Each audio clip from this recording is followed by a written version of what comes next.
جو پچھلی صفوں میں بیٹھے وہ اپنی صفوں میں بیٹھ جائیں تاکہ بعد میں آنے والوں کے لیے آسانی ہو۔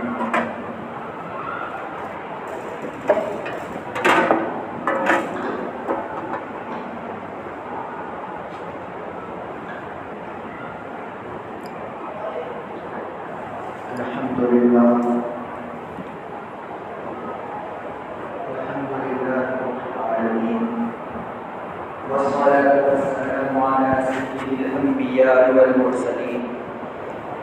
وعلى آله وصحبه أجمعين أما بعد فقد قال الله تبارك وتعالى في كلامه المجيد والفرقان الحميد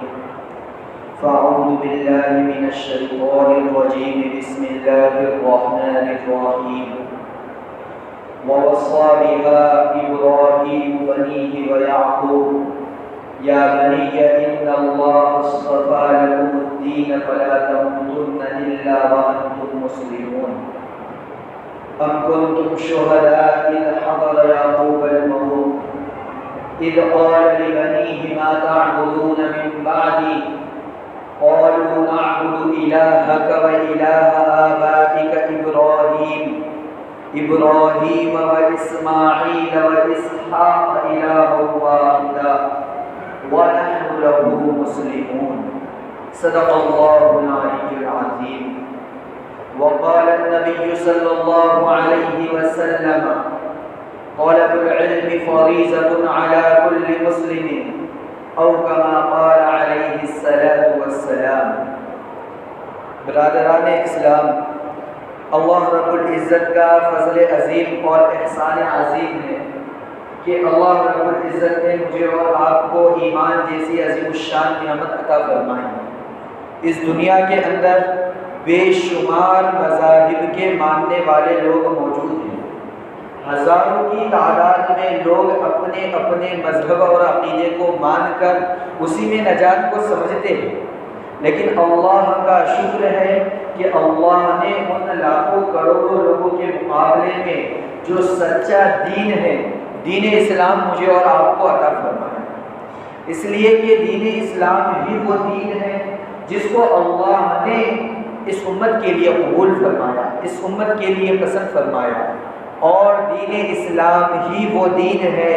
جس کی بنیاد پر کل اللہ رب العزت ہمیشہ ہمیشہ کی کامیابی عطا فرمائے۔ جس کے پاس دین اسلام ہوگا اس کے لیے ہمیشہ کی جنت کو اللہ نے تیار کر رکھا ہے، اور جو دین اسلام سے محروم ہوگا اس کا ٹھکانہ ہمیشہ کی جہنم ہوگا۔ تو اس بات سے اندازہ لگایا جا سکتا ہے کہ دین اسلام کا مل جانا یہ کتنی بڑی کامیابی ہے کہ دنیا اور آخرت کی کامیابی دین اسلام کے ملنے ہی پر موجود ہے۔ جس کے پاس یہ مذہب ہوگا اللہ اسے دنیا میں اور آخرت میں یقینی طور پر کامیاب فرمائیں گے۔ اولئک علی ھدی من ربہم واولئک ھم المفلحون۔ اللہ رب العزت نے اسی کامیابی کی طرف اشارہ کیا کہ جو ایمان والے ہوں گے وہی ہمیشہ کی کامیابی حاصل کرنے والے ہیں۔ تو عزیزان گرامی، اللہ رب العزت کا فضل ہے کہ اللہ نے دین اسلام بغیر کسی محنت کے عطا فرمایا۔ لیکن بخاری شریف کی روایت ہے، آقا مدنی صلی اللہ علیہ وسلم کا فرمان ہے کہ انما الاعمال بالخواتیم، کہ ایمان کا مل جانا یقیناً خوش نصیبی کی بات ہے، سعادت مندی کی بات ہے، لیکن کامیابی کا دارومدار ایمان کے ملنے پر نہیں، اس دنیا سے ایمان کی دولت کو بچا کر لے جانے پر۔ کیونکہ اللہ کے نبی صلی اللہ علیہ وسلم نے ارشاد فرمایا انما الاعمال بالخواتیم،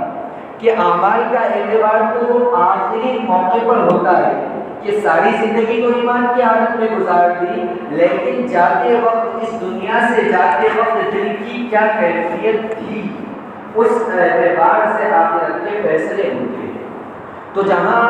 یہ خوش نصیبی کی بات ہے، اللہ کا شکر ادا کرنے کی بات ہے کہ اللہ نے ایمان کی دولت سے سرفراز فرمایا، وہیں اس بات کی فکر کرنے کی بھی ضرورت ہے کہ اس نعمت ایمان کو ہم کیسے بچا کر اس دنیا سے لے جائیں۔ ایک تو اپنی فکر کرنی ہے، اس کے بعد اللہ رب العزت نے جن لوگوں کی ذمہ داری ہمارے اوپر عائد کی ہے، یا ایھا الذین آمنوا قوا انفسکم واہلیکم نارا، کہ اللہ رب العزت نے سب سے پہلے ہمارے اوپر جو ذمہ داری عائد کی ہے وہ اپنی ذات کی، یا ایھا الذین آمنوا قوا انفسکم، اے ایمان والو تم اپنے آپ کو جہنم کی آگ سے بچاؤ۔ اور وہ جہنم کی آگ سے بچانا کیسے ہوگا؟ کہ ساری زندگی اپنے ایمان کو بچانے کی فکر میں گزارنی ہے۔ ساری زندگی اگر ایمان کو بچانے کی فکر میں گزرے گی تو اللہ والے کہتے ہیں کہ دنیا میں آدمی جس حال میں زندگی گزارتا ہے، موت کے وقت وہی چیز اس کے دل و دماغ اور زبان پر گردش کرتی ہے۔ تم اور میں کہیں یہ نہ سوچنے لگو کہ ہم ساری زندگی اپنی عقل مندی، اپنی چالاکی سے جیسی چاہے گزار دیں گے اور موت کا وقت آئے تو کلمہ پڑھ کر دنیا سے چلے جائیں گے۔ کوئی ایسی کھیل نہیں، کیونکہ موت کے وقت وہی چیز دل، دماغ اور زبان پر جاری ہوتی ہے جس کی محنت میں آدمی اپنی ساری زندگی لگاتا ہے۔ کوئی عقل مند یہ نہ سمجھے کہ میں ساری زندگی تو دنیا کمانے میں لگاؤں گا، دنیا کی خواہشات کو پورا کرنے میں لگاؤں گا، مال و اسباب کو بڑھانے میں لگاؤں گا، نبی کے طریقے کو چھوڑ کر زندگی گزاروں گا، اور جب آخری وقت آئے گا تو خود سے یا گھر والوں کے پڑھانے سے میں کلمہ پڑھ لوں گا۔ اگر ایسے ہی ہوتا تو وہ صحابی کا واقعہ حدیث کی کتابوں میں نہیں ملتا کہ سارے صحابہ انہیں کلمہ پڑھا رہے ہیں لیکن زبان سے کلمہ جاری۔ تو بتانے کا مقصد یہ ہے کہ ساری زندگی جس چیز پر محنت ہوگی، موت کے وقت وہی چیز دل پر بھی، دماغ پر بھی اور زبان پر بھی جاری ہوگی۔ لہذا جو شخص یہ چاہتا ہے کہ دنیا اور آخرت کی ہمیشہ ہمیشہ کی کامیابی حاصل کرنا ہے، اس دنیا سے اپنے ایمان کو بچا کر لے جانا ہے، تو ہر اس شخص کی ذمہ داری یہ ہے کہ وہ اپنے زندگی کے 24 گھنٹے میں سے کچھ وقت نکالے اپنے ایمان کو بنانے کے لیے، اپنی عبادات کو صحیح کرنے کے لیے، اپنے عقائد کو درست کرنے کے لیے۔ اسلامی اتنی تعلیمات ہمیں معلوم ہونی چاہیے جس پر عمل کرنے سے ہم سچے اور پکے مسلمان کہلانے کے لائق بن سکیں۔ بس کلمہ پڑھ لیا، مسلمان گھر میں پیدا ہو گئے، یا نماز روزے کی تعلیم سیکھ لی اور ہم یہ سمجھتے ہیں کہ ہم کامل ایمان والے ہیں، تو عزیز و بزرگوں دوستو، بڑی معذرت کے ساتھ یہ عرض کرنا پڑے گا کہ یہ بس ہماری دلی تسلی اور خوش فہمی کی بات ہے۔ حقیقی ایمان تو وہ ہے، حقیقی مومن تو وہ ہے جس کا مطالعہ اللہ نے قرآن میں کیا ہے، جس کو قرآن میں اللہ نے کامل ایمان والے بتایا ہے، وہ اصل کامل ایمان والے ہیں۔ اور اللہ نے مجھ سے، آپ سے اور قیامت تک کی آنے والی ساری امت مسلمہ سے ایمان کامل کا مطالبہ کیا اور فرمایا وَإِذَا قِيلَ لَهُمْ آمِنُوا كَمَا آمَنَ النَّاسِ، کہ ہمارے پاس جو ایمان چلے گا قیامت کے دن، جو ایمان قابل قبول ہوگا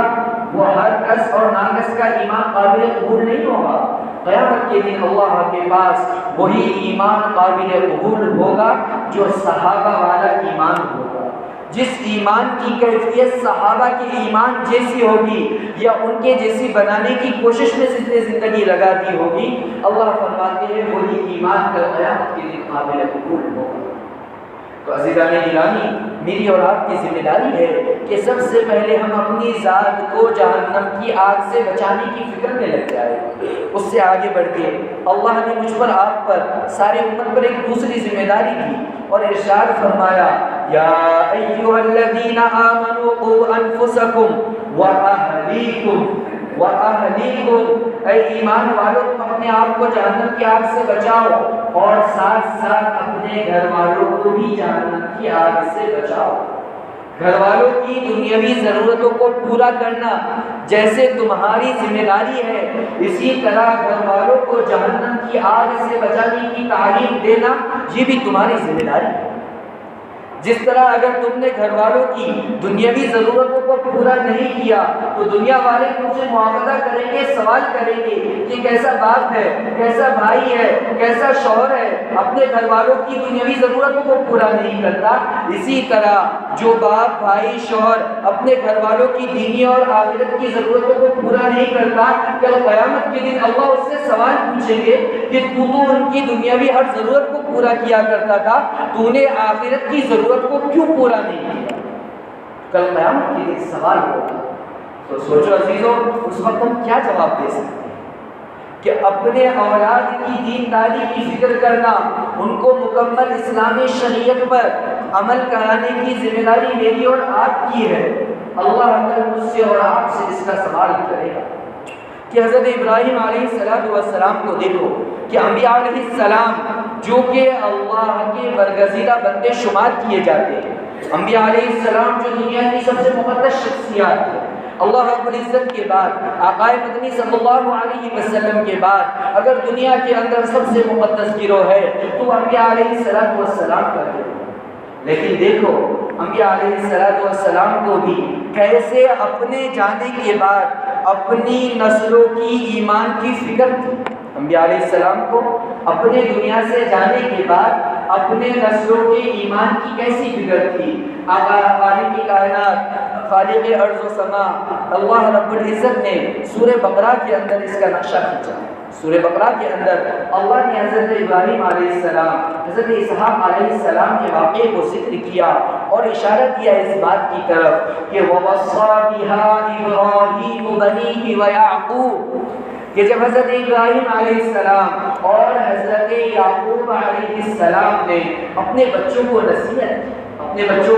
نصیحت کی، وقت کا نبی اپنے آنے والے نسلوں کی ایمان کی کیسی فکر کر رہا ہے؟ دیکھو کہ ابراہیم علیہ السلام، یعقوب علیہ السلام اپنے بچوں سے کہتے ہیں یا بنی، اے میرے بیٹو، اے میرے بچوں، ان اللہ اصطفیٰ لکم الدین، کہ اللہ نے تمہارے لیے دین اسلام کو منتخب کیا ہے۔ اے میرے پیارے بیٹو، اللہ نے دین اسلام کو تمہارے لیے پسند کیا ہے۔ فلا تموتن الا وانتم مسلمون، اے میرے جگر کے ٹکڑوں، کان کھول کر سن لو، تمہیں موت ہرگز نہ آئے مگر اس حال میں کہ تم ایمان کی حالت میں۔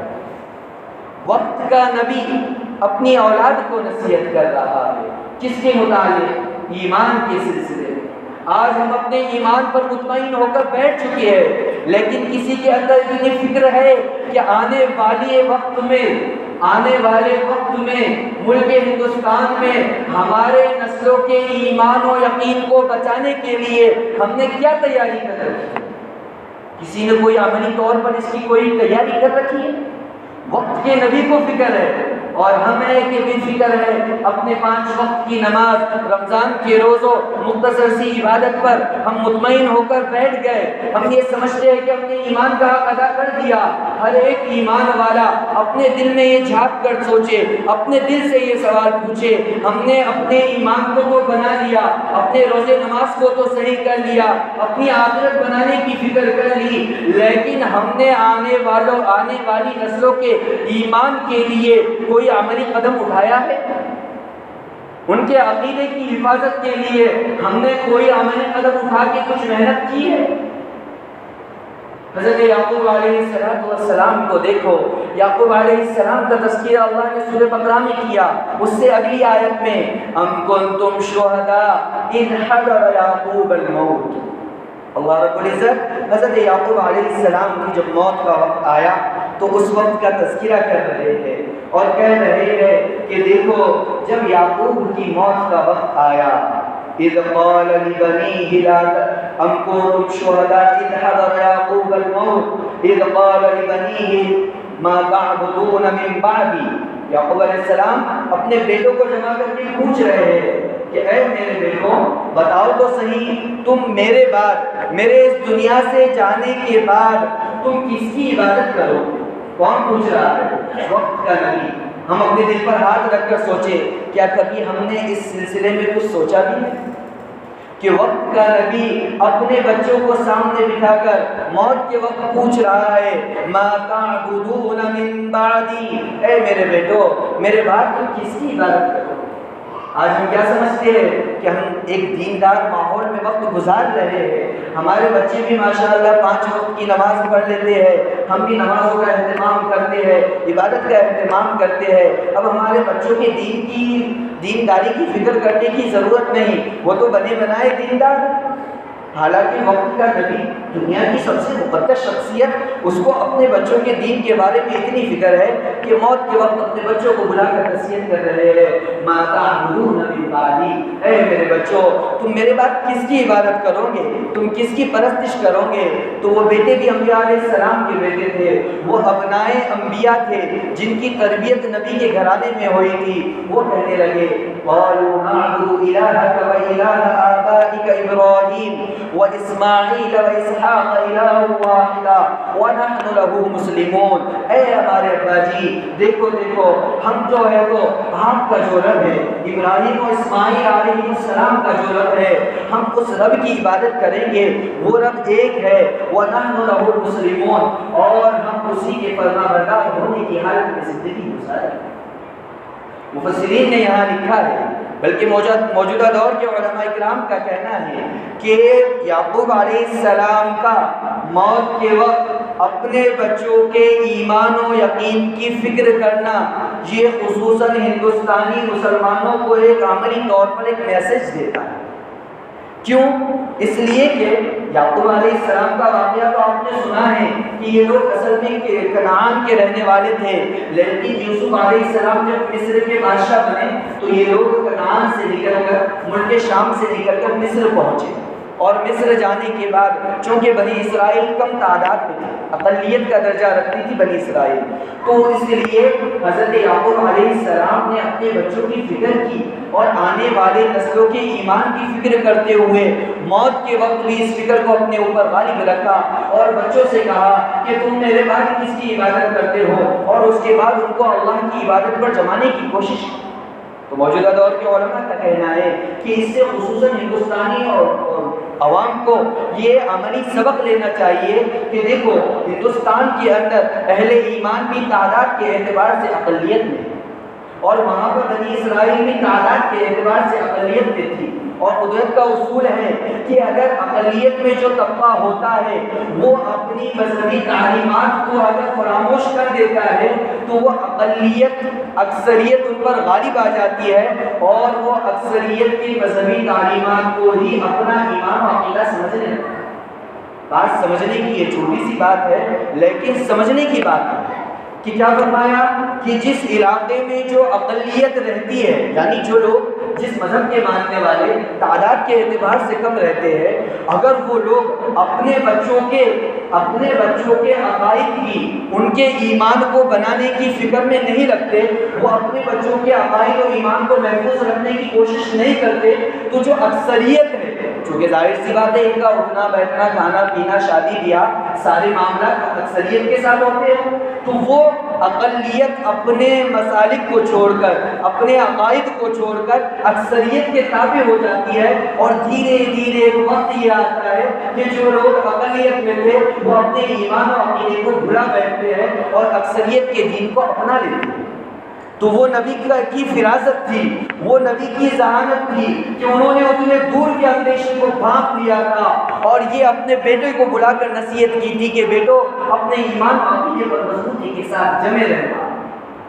عزیزان گرامی، لیکن بڑے افسوس کے ساتھ کہنا پڑتا ہے کہ آج بر صغیر کے اندر ہم نے ابتدائی زمانے میں تو ماشاءاللہ کافی محنتیں ہوئی ہے کہ مدارس کے اعتبار سے اور جو ہے تو تبلیغی جماعت کے سلسلے میں ایسی منظم تحریک وجود میں آئی جس نے سارے عالم کو حرکت میں لا لیا، لیکن بڑے افسوس کے ساتھ کہنا پڑتا ہے کہ ہم نے پھر بھی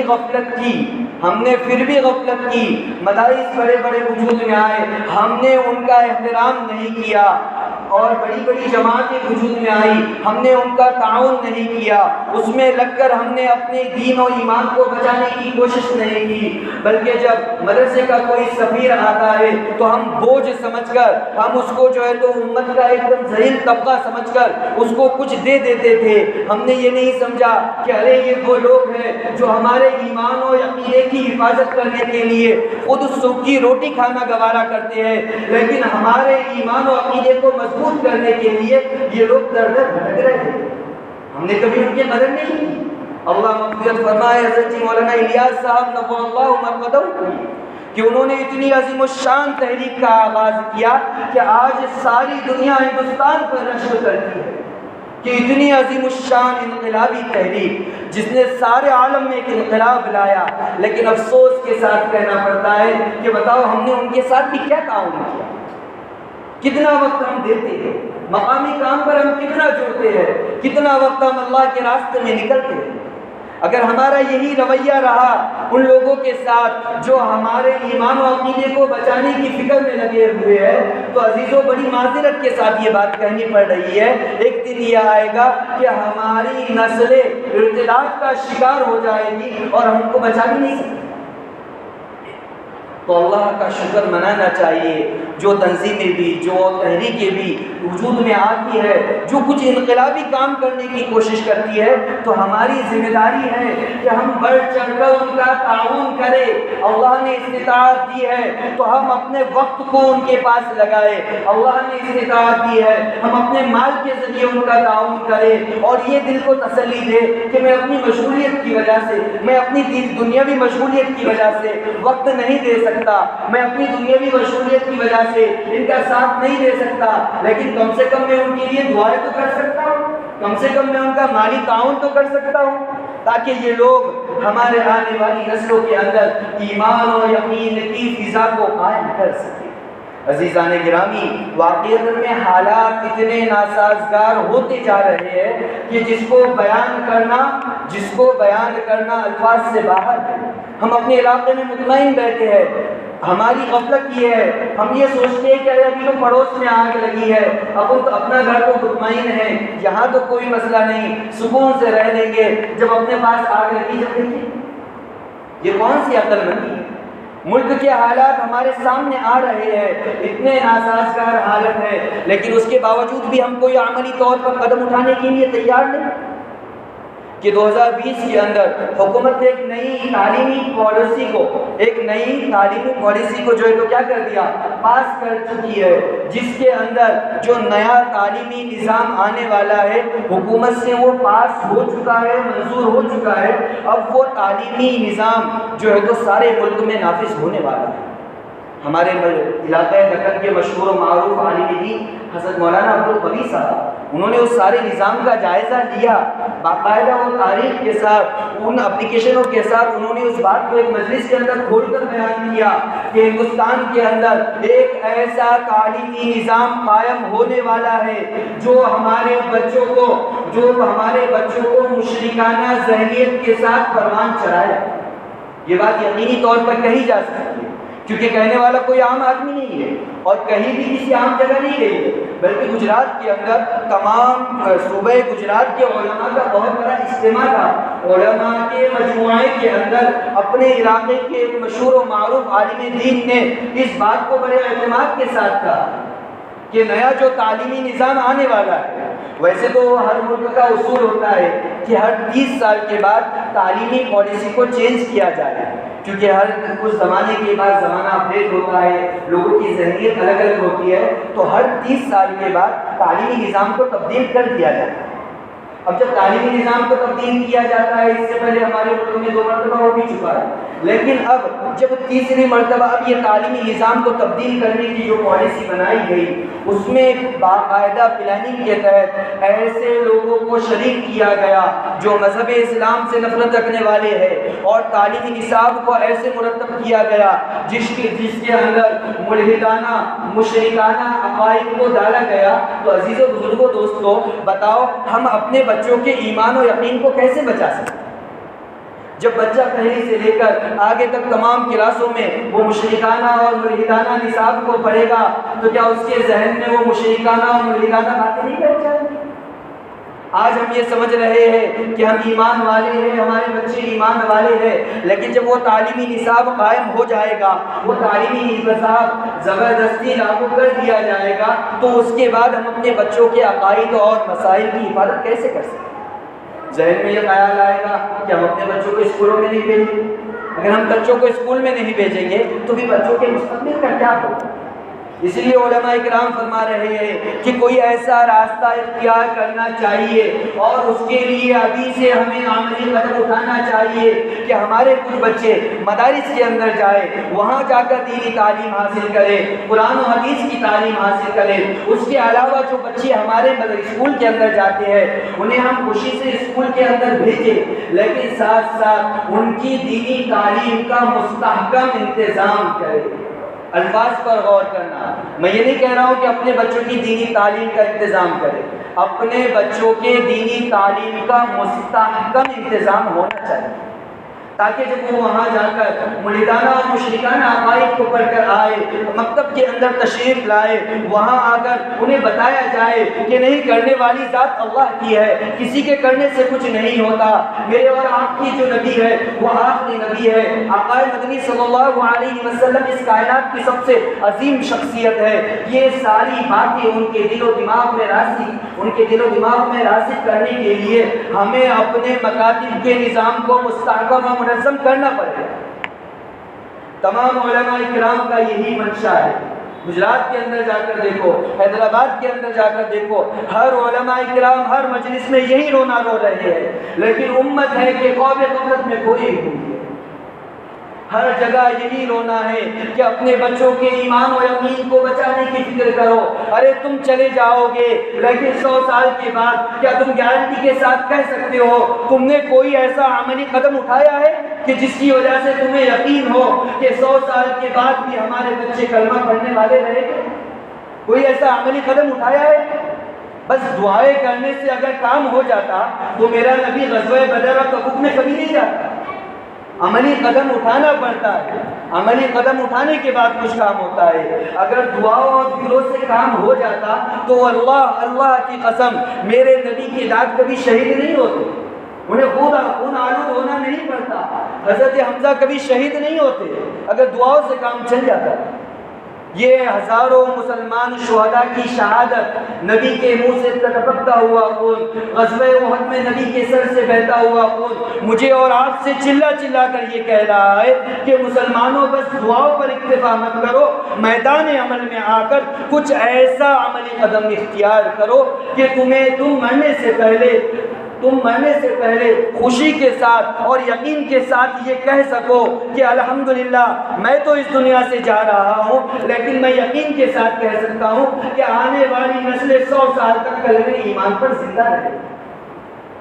ایسا کچھ عملی قدم اٹھا کر جاؤ، مکاتب کے نظام کو منظم کرو، مساجد کے اندر جو مکاتب کا نظام ہے اس کو منظم کرو، باہر جو مکاتب کے نظام قائم کیے جا رہے ہیں ان لوگوں کو اپنا مخالف مت سمجھو، وہ معاون ہیں۔ ارے 2000-2500 میں وہ تمہارے بچوں کو قرآن کی تعلیم دے رہے ہیں، بتاؤ اس سے بڑا کیا، اور ان کی جو ہے تو اخلاص کی اور کیا دلیل چاہیے؟ ہے اس مجموعے میں کوئی ایسا جو 100 روپے روز 50 روپے روز سے دن بھر جو ہے تو خدمت انجام دے؟ ہے کوئی ایک کھڑا ہو کر بتائے؟ لیکن قربان جاؤ ان علماء اکرام پر کہ مکتب کی تنخواہ کتنی ہوتی ہے؟ 2500-3000، اس کے اوپر تو کوئی مکتب کی تنخواہ ہی نہیں ہے، 5000 سے اوپر تو کسی کی نہیں ہے۔ لیکن یہ لوگ چاہتے کہ تجارت نہیں کر سکتے، کیا یہ کاروبار نہیں کر سکتے؟ لیکن ان لوگوں کے دلوں میں وہ ایمان ہے، یہ لوگ سوچتے ہیں کہ آج ہم اگر اپنے آنے والی نسلوں کے ایمان و یقین کو مضبوط کرنے کے لیے ماہانہ 4-5 ہزار کما لے کوئی بات نہیں، لیکن کل قیامت کے دن اللہ اس کے بدلے ہمیں جنت میں بڑا اجر عطا فرمائے۔ تو خلاصہ کلام عزیزان گرامی، وقت زیادہ ہو رہا ہے، بس ساری بات کا خلاصہ یہی ہے کہ ہم جو ہے تو بے فکر ہو کر نہ بیٹھے، ہم کچھ ایسی عملی تیاری کریں۔ دشمنان اسلام، میں مسجد کے مسئلے پر بیٹھ کر کہہ رہا ہوں، دشمنان اسلام خصوصاً اس ملک کے اندر اسلام کو بالکل ہی ختم کرنے کی ایسی خطرناک سازشیں رچ رہے ہیں، اگر آپ کے سامنے بیان کی جائے آپ کی راتوں کی نیندیں اڑ جائیں۔ وہ ہمیں ختم کرنے کے لیے ایسی پلاننگ کر رہے ہیں۔ تو میرا سوال یہ ہے کہ ہم اپنے وجود کی بقا کے لیے، اپنے اسلامی تشخص کو باقی رکھنے کے لیے ہماری طرف سے کیا کام کریں؟ وہ ختم کرنے کے لیے ساری پلاننگ کر رہے ہیں، ہم اپنے آپ کو باقی رکھنے کے لیے کیا پلاننگ کریں؟ بس ہمارے ذہن میں یہی ہے کہ ہم لوگ نماز پڑھ لیں گے، اپنے کاروبار کو سیٹ کر لیں گے، بس میں کامیاب، بس میری زندگی کامیاب۔ امت کو مجموعی طور پر فائدہ پہنچانے کا ہم نے کبھی سوچا؟ اس لیے عزیزو وقت کا تقاضا یہ ہے کہ ہم اپنی انفرادی مشغولیت کو چھوڑ کر اجتماعی طور پر اپنے آنے والے نسلوں کی ایمان و یقین کی حفاظت کے لیے کچھ ٹھوس قدم اٹھائے، کچھ مضبوط قدم اٹھائے۔ اس کا سب سے عظیم اور سب سے آسان طریقہ یہ ہے کہ امت دیکھو 2 حصوں میں منقسم ہے۔ مختصر معافی چاہتا ہوں 2-4 منٹ، بس اس سے زیادہ نہیں لوں گا، 2 منٹ سے بس اتنی بات سمجھ لو۔ امت 2 حصوں میں تقسیم ہے۔ امت کتنے حصوں میں تقسیم ہے؟ 2۔ نمبر 1 وہ طبقہ ہے جو ہے تو 20 سال کے اوپر کا طبقہ ہے، جو کہ 20 سال کے اوپر کا طبقہ ہے۔ ایک طبقہ وہ ہے جو 5 سال سے لے کے 20 سال کا ہے، جو کہ بچپن سے لے کے 5 سال تک تو ناسمجھی کا دور ہوتا ہے۔ تو ہمارے پاس 2 طبقے ہیں، ان دونوں طبقوں کے ایمان و عقیدے کو بچانے کی فکر ہمیں کرنا ہے۔ اللہ کا شکر ہے کہ اللہ نے اس کا طریقہ بھی ہمیں بتا دیا۔ اللہ مغفرت فرمائے حضرت جی مولانا الیاس صاحب نور اللہ مقدہ کی کہ جو لوگ 20 سال سے اوپر کے ہیں، جو نہ مدارس میں جا سکتے ہیں نہ مکاتب میں جا سکتے ہیں، ان کے لیے اللہ نے حضرت جی مولانا الیاس صاحب کے ذریعے دعوت و تبلیغ کا ایک سنہرا راستہ اختیار کیا، ایک نیا طریقہ اس دنیا کے اندر اللہ نے مولانا الیاس صاحب کے ذریعے وجود میں لایا۔ تو ہماری ذمہ داری ہے کہ ہم خود بھی اس کام میں لگے، اپنے ان دوستوں کو جو ایمان سے دور جا رہے ہیں ان کو اس سے جوڑے، اس کام سے جوڑ کر رکھے، تاکہ وہ لوگ مسجد کے ماحول میں آئے، تاکہ وہ لوگ چلہ 4 مہینے لگائے، وہاں جا کر اپنی نمازوں کو درست کرے، وہاں جا کر اپنے عقائد کو درست کرے، وہاں جا کر اپنے مسائل کو سیکھے اور اپنے ایمان کو بچانے کی کوشش کرے۔ یہ ایک طریقہ ہوا۔ دوسرا یہ کہ جو طبقہ 5 سال سے لے کر 20 سال تک کے، جسے ہم اسٹوڈنٹ کا طبقہ کہتے ہیں، ان کے لیے اللہ رب العزت نے حضرت جی مولانا الیاس صاحب کے ذریعے یہ ایک بہت ہی سنہرا راستہ تیار کیا۔ وہ یہ کہ اس کام کو شروع کرنے سے پہلے حضرت جی مولانا الیاس نے میوات کے اندر جو دین کا کام کیا تھا وہ مکاتب کے ذریعے کیا تھا۔ وہ کس کے ذریعے کیا تھا؟ مکاتب کے ذریعے کیا تھا۔ لہٰذا اب ہم اپنے چھوٹی عمر کے بچوں کو ان کے ایمان و عقیدے کو محفوظ کرنے کے لیے، انہیں پکا سچا مسلمان بنانے کے لیے لازمی طور پر مکتب کے اندر بھیجے اور مکاتب کے نظام کو مستحکم بنانے کی کوشش کریں۔ عزیزان گرامی، بڑے افسوس سے کہنا پڑتا ہے، ہم یہ سمجھتے ہیں کہ دن بھر اسکول بھیج دیا، آدھا گھنٹہ عربی پڑھ کے آ گیا، ہو گیا ہمارا فریضہ۔ ارے بچہ جب دیکھو 5 سال سے لے کر پہلی کلاس سے لے کر 10ویں 12ویں تک، اس کے بعد 10-12 سال ہے۔ اب 10-12 سال وہ مستقل کوئی اسلامک سلیبس 2 گھنٹے پڑھے گا تو بتاؤ کیا اس کے اندر دینی نالج کا کے اندر اضافہ نہیں ہوگا؟ 5 سال میں بچہ جب پہلی میں چلا جاتا ہے، اس وقت ہم نے جیسے اسکول میں ڈالا اسی وقت اس کو مکتب میں ڈال دیا۔ اب پہلی سے لے کر 10ویں 12ویں تک 12 سال اگر وہ اسکول جانے کے ساتھ ساتھ مکتب میں روزانہ پابندی کے ساتھ 2 گھنٹے دے تو بتاؤ کیا وہ آدھا عالم نہیں بن جائے گا؟ لیکن اس کے لیے ایسے مکاتب کی ضرورت ہے جو مستحکم ہو، جن کے پاس ایک سلیبس ہو، جن کے پاس اپنا ایک تعلیمی نصاب ہو، تب جا کر یہ کام ہوگا۔ ورنہ ہوتا ایسا ہے کہ نہ کوئی تعلیمی نصاب نہ کوئی سلیبس، بس بچہ جاتا ہے آدھا گھنٹہ سبق سنا کے آتا ہے، ماں باپ بھی خوش ہے کہ الحمدللہ ہمارا بچہ مکتب میں پڑھ کے آ رہا ہے، اور بتاؤ کیا آپ وہ پڑھ پائے گا؟ آدھے گھنٹے میں 35-40 بچوں کا سبق سننا ہوتا ہے، کیا اس کا قرآن صحیح ہوگا؟ کیا اس کا عقیدہ صحیح ہوگا؟ کیا اس کے پاس اسلامک نالج آئے گا؟ اس لیے اپنے بچوں کے وقت کو ضائع کرنے کے بجائے آپ لوگ میدان عمل میں آئیے اور جہاں مکاتب قائم ہیں ان کی مدد کیجیے، اور جہاں مکاتب قائم نہیں ہیں ان مکاتب کو مضبوط کرنا آپ کی ذمہ داری ہے، تاکہ آپ کا بچہ جب 20 سال 22 سال کی عمر کو پہنچ جائے تو دنیاوی تعلیم کے ساتھ ساتھ اس کے پاس دینی تعلیم بھی معقول مقدار میں موجود ہونی چاہیے، تاکہ پھر وہ موت تک دینی تعلیم کے سلسلے میں کسی کا محتاج نہ ہو سکے، وہ خود دوسروں کو دینی تعلیم کی طرف رہنمائی کر سکے۔ اللہ رب العزت سے دعا ہے جو کچھ کہا گیا سنا گیا اللہ تعالیٰ اس پر عمل کرنے کی توفیق عطا فرمائے، مجھے آپ کو ایمان پر استقامت کے ساتھ جمنے کی توفیق